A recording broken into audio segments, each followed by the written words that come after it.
बिहार में मुस्लिम मतदाताओं को लेकर सियासत जो है एक बार फिर से गरमाई हुई है। केंद्रीय मंत्री ललन सिंह के बाद जेडीयू के राष्ट्रीय कार्यकारी अध्यक्ष संजय झा ने मुसलमान वोटरों को लेकर के एक बड़ी टिप्पणी की। कहा है कि वो जेडीयू को वोट नहीं देते तभी तो उनका वोट विपक्ष को मिलता है। उन्होंने उनके लिए भी कुछ नहीं किया है। रिपोर्ट देखिए।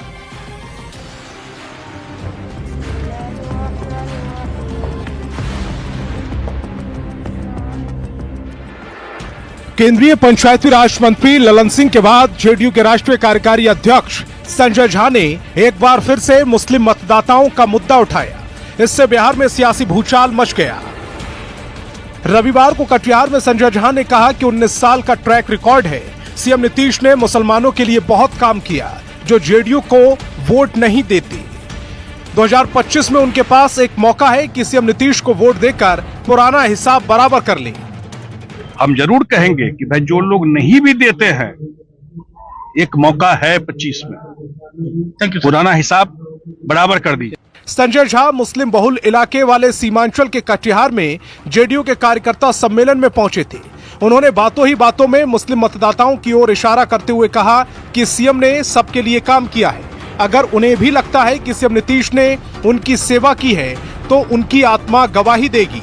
इस बार कम से कम उन्हें सीएम नीतीश को वोट देना चाहिए। तो इस बार कम से कम नीतीश कुमार जी के ऐसे लोग जो नहीं कभी वोट दिए इस बार दे दीजिए वोट। ऐसा कि नहीं भी दिया है लोग। अब तो भाई नहीं दिया तभी ना विपक्ष को वोट मिलता है। बिना नाम लिए संजय झा ने पूरी बात स्पष्ट कर दी। उन्होंने साफ साफ कहा कि वो सीएम नीतीश को वोट नहीं देते तभी वो विपक्षी यानी आरजेडी को वोट मिलता है। सीएम नीतीश के सुशासन का जिक्र करते हुए कहा कि एक दिन भी नीतीश राज में कर्फ्यू नहीं लगा। यहाँ तक कि भागलपुर दंगा पीड़ितों को भी मुख्यमंत्री नीतीश के राज में ही न्याय मिला। जिनको वोट दिए जो भी लोग उन्होंने क्या किया उनके लिए। भागलपुर दंगा कांड हुआ और न्याय नीतीश कुमार जी ने बीजेपी के साथ थे तब दिलवाया।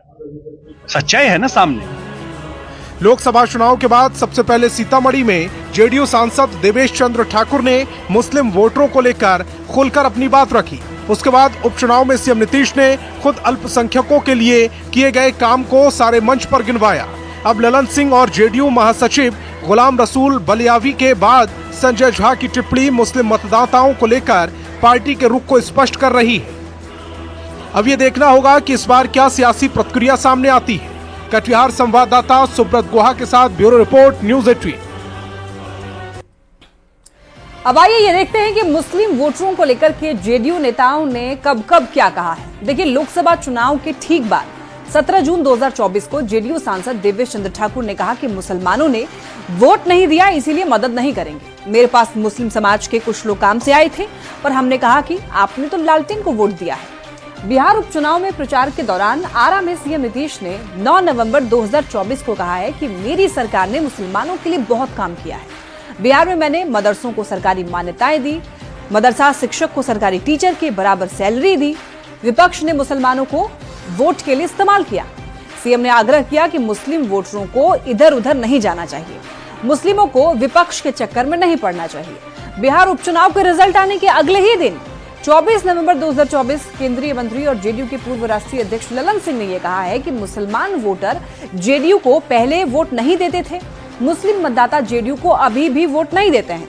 इधर सीएम नीतीश जानते हैं कि कौन वोट देता है और कौन नहीं। इसके बाद जेडीयू के मुस्लिम नेताओं ने भी पार्टी के बड़े नेताओं का समर्थन किया। 24 नवंबर 2024 को जेडीयू एमएलसी खालिद अनवर ने कहा है कि जैसा काम उस हिसाब से मुस्लिम जेडीयू को वोट नहीं देते। इसके बाद फिर 2 दिसंबर 2024 को जेडीयू के महासचिव गुलाम रसूल बलियावी ने यह कहा है कि अगर 2025 में मुस्लिमों ने जेडीयू को वोट नहीं दिया तो वोट नहीं देने वाले मुसलमान सबसे बड़े गद्दार होंगे। इसके बाद आज 8 दिसंबर 2024 को जेडीयू के राष्ट्रीय कार्यकारी अध्यक्ष संजय झा ने यह कहा है कि सीएम नीतीश ने मुसलमानों के लिए बहुत काम किया है। जो जेडीयू को वोट नहीं देते 2025 में उनके पास मौका है नीतीश को वोट देकर पुराना हिसाब बराबर कर ले।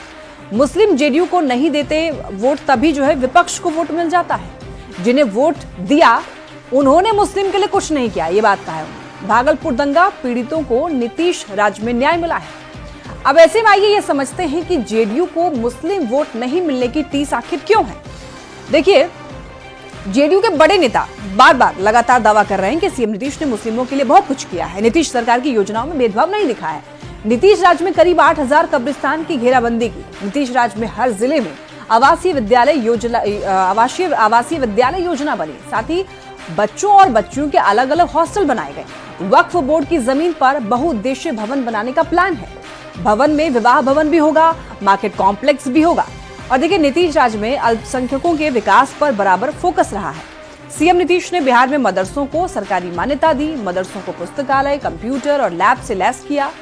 सीएम नीतीश मदरसा शिक्षकों को सरकारी टीचर के बराबर वेतन भी दे रहे हैं। सीएम नीतीश ने मदरसा शिक्षक का वेतन जो है 60,000 किया। तलाकशुदा मुस्लिम महिलाओं के लिए एक मुश्त सहायता राशि 10,000 से बढ़ा करके 25,000 की गई। मुख्यमंत्री अल्पसंख्यक उद्यमी योजना से मुस्लिमों को लाभ मिला। कारोबार शुरू करने के लिए 10 लाख तक ब्याज मुक्त कर्ज दे रहे हैं। अल्पसंख्यक कल्याण विभाग के बजट में 198 गुना की बढ़ोतरी हुई है।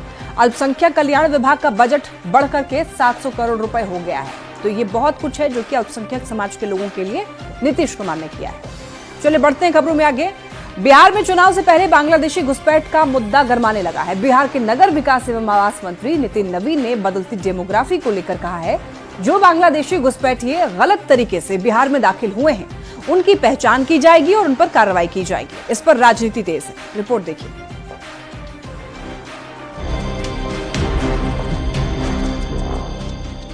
बिहार में बांग्लादेशी घुसपैठ के मुद्दे को लेकर एक बार फिर से सियासत गर्मा गई है। बिहार में जो भी लोग गलत तरीके से दाखिल हुए हैं, नीतीश सरकार उनकी जांच कर कार्रवाई करने जा रही है। रविवार को बिहार के नगर विकास एवं आवास और विधि मंत्री नितिन नवीन ने कहा कि अगर बांग्लादेशी घुसपैठियों के कारण बिहार की डेमोग्राफी बदल रही है तो निश्चित रूप से इसकी जांच होनी चाहिए। जो भी लोग बांग्लादेशी घुसपैठियों की मदद कर रहे हैं, इनकी जांच कर ऐसे लोगों पर भी कार्रवाई होनी चाहिए। बिहार के संसाधनों पे बिहार के लोगों का हक होगा, भारत के संसाधनों पे भारत के लोगों का हक होगा। इसको कोई और लोग ले तो निश्चित रूप से इस पर कार्रवाई होगी। बीजेपी कोटे से मंत्री नितिन नवीन के इस बयान पर जेडीयू की ओर से भी प्रतिक्रिया सामने आई। जेडीयू प्रवक्ता ने दलील दी कि बिहार में नीतीश सरकार जाति आधारित गणना कर रिपोर्ट जारी कर चुकी है। अगर फिर भी किसी को लग रहा है कि घुसपैठ हुई है तो ये राष्ट्रीय सुरक्षा का मुद्दा है। इस पर केंद्र को संज्ञान लेना चाहिए।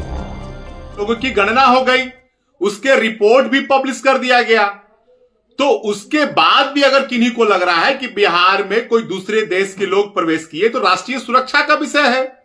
ये तो भारत सरकार को देखना चाहिए। ये तो राष्ट्रीय सुरक्षा का विषय है। बिहार में बांग्लादेशी घुसपैठ के मुद्दे को विपक्ष हवा हवाई बता रहा है। झारखंड में बीजेपी की करारी हार पर चुटकी लेते हुए आरजेडी ने कहा कि पड़ोसी राज्य में भी प्रधानमंत्री मोदी और गृह मंत्री अमित शाह ने बांग्लादेशी घुसपैठ का मुद्दा बनाया, लेकिन इसका हश्र क्या हुआ, परिणाम सबके सामने है।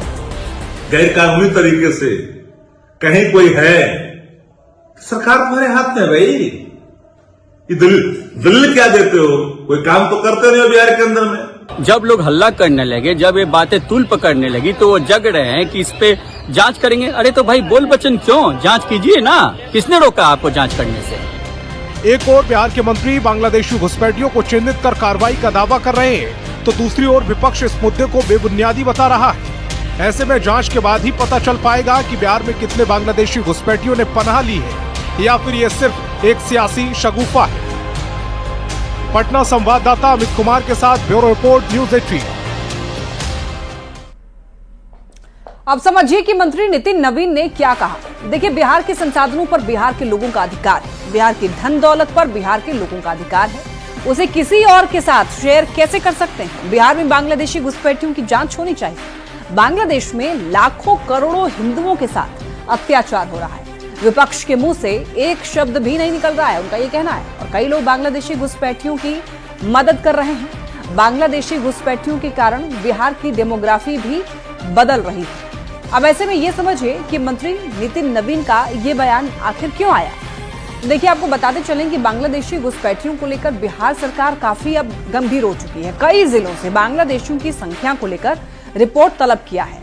विशेष शाखा की सूचना के बाद में गृह विभाग ने तलब किया है। मुस्लिम बहुल जिलों में अवैध रूप से बांग्लादेशी घुसपैठियों के होने की आशंका है। ये लोग पुराने मुस्लिम परिवार से निकाह करके यहीं बस गए हैं। सीमांचल के जिलों में ज्यादा घुसपैठियों के होने की आशंका है, जैसे अररिया, किशनगंज, पूर्णिया और कटिहार में होने का शक है। भागलपुर जिला भी हाई रिस्क जोन वाले जिले में शुमार है। हाल ही में बिहार पुलिस ने घुसपैठ को लेकर के खुलासा किया था। अररिया में बांग्लादेशी नागरिक अब्दुल हकीम गिरफ्तार हुआ था। बांग्लादेशी अब्दुल हकीम 6 साल से भारत में रह रहा था। अब्दुल हकीम असली नाम पर वो नवाब के नाम से रहता था। अब्दुल बांग्लादेश के नवाबगंज देवी नगर का रहने वाला है। अब्दुल के पिता का नाम मोहम्मद अंसार, माता का नाम मनेरा बेगम है और बिहार पुलिस की जांच और पूछताछ में बड़ा खुलासा हुआ था। घुसपैठ के खुलासे ने जांच एजेंसियों की नींद उड़ा दी थी। अब ऐसे में ये समझते हैं कि बीजेपी और आरएसएस को बदलती हुई डेमोग्राफी की चिंता क्यों सता रही है। तो देखिए, भारत में बदलती हुई डेमोग्राफी को लेकर बीजेपी आरएसएस काफी चिंतित है। कई बार खुलकर बोला भी है इन्होंने। कई मौकों पर आरएसएस ने डेमोग्राफी को लेकर चिंता जाहिर की है। आरएसएस ने अपने हिंदी मुखपत्र पांचजन्य में विस्तार से इसकी चर्चा की। आरएसएस की अगर माने तो भारत देश में हिंदू अल्पसंख्यक होते जा रहे हैं। जैसे यूपी, असम, बंगाल, बिहार, केरल, पंजाब में हिंदू अल्पसंख्यक हो रहे हैं। पांचजन्य पत्रिका में कुछ जिलों के उदाहरण का उन्होंने हवाला दिया जहां पर हिंदू कथित रूप से धार्मिक अल्पसंख्यक बन रहे हैं।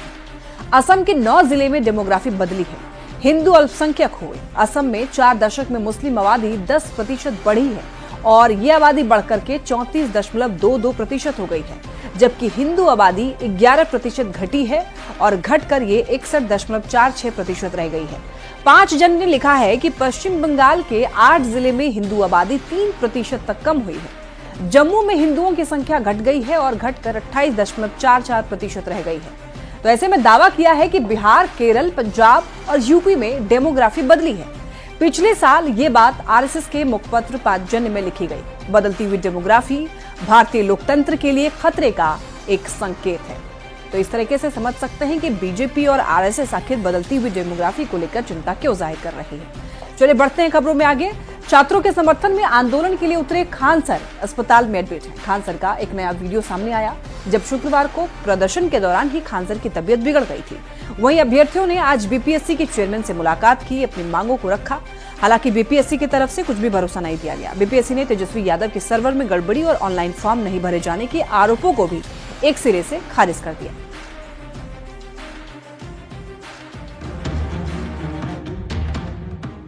पटना के एक निजी अस्पताल में खान सर एडमिट हैं। खान सर से मिलने लोग लगातार अस्पताल पहुंच रहे हैं। डॉक्टरों का कहना है कि खान सर का बीपी काफी बढ़ गया है और दवा से इसे कंट्रोल किया गया है। खान सर के अस्पताल में एडमिट होने से पहले की भी तस्वीर सामने आई है, जिसे किसी ने नहीं देखा है। नए वीडियो में साफ दिख रहा है कि प्रदर्शन के दौरान ही खान सर की तबीयत बिगड़ गई थी। शुक्रवार को प्रदर्शन के दौरान खान सर को मदद की जरूरत पड़ रही है।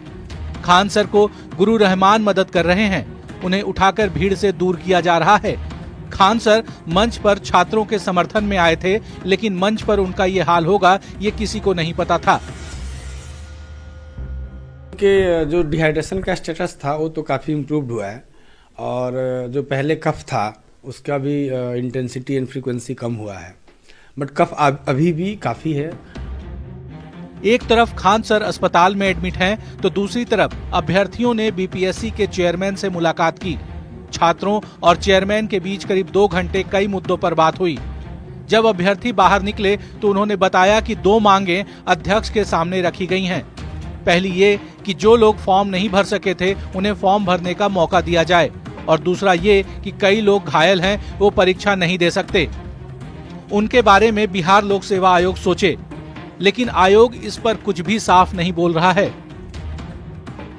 रीओपन करने की ही बात मेन थी हमारी, क्योंकि 80,000 लोग उसमें है और जो 4 लाख लोग परेशान हुए हैं मानसिक रूप से, इसमें इस चीज को लेकर भी बहुत ज्यादा हम लोग बात उठाए हैं। लेकिन यहाँ पे डिप्टी सीएम सर के बात का ये खंडन हो रहा है कि आप सिर्फ 80,000 का प्रतिनिधित्व करते हैं। आयोग को हम लोगों ने अवगत कराया जितनी भी बातें थी, स्टूडेंट्स की प्रॉब्लम थे, जैसे कि रेलवे का एग्जाम है, सीटेट का एग्जाम है, कुछ बच्चे चोटिल है जो एग्जाम में हो सकता है 13 तारीख को ना पहुंच पाए।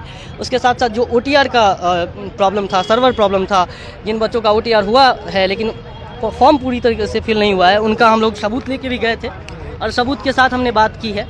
सारी बातों को सुनने के बाद उनका कहना है कि विचार करेंगे, तो अब विचार करेंगे तो हम लोग भी अब वेट करेंगे उनका। वहीं पूर्व डिप्टी सीएम तेजस्वी यादव के आरोप पर भी बीपीएससी ने सफाई दी है। बीपीएससी ने सर्वर में खराबी और ऑनलाइन फॉर्म नहीं भरे जाने के आरोपों को तथ्यहीन बताया। बीपीएससी का दावा है कि परीक्षा के लिए 28 सितंबर से 18 अक्टूबर तक ऑनलाइन आवेदन की मांग की गई थी। अभ्यर्थियों के लिए 4 नवंबर तक आवेदन की तारीख बढ़ाई गई। इस अवधि में कुल 4,80,000 आवेदन प्राप्त हुए थे, जिसमें से करीब 1,30,000 से अधिक आवेदन अंतिम 4 दिनों में मिले थे। सर्वर में खामी से जुड़ी शिकायत आधारहीन है। न्यूज 18 के लिए पटना से रजनीश कुमार, संजय कुमार और धर्मेंद्र की रिपोर्ट।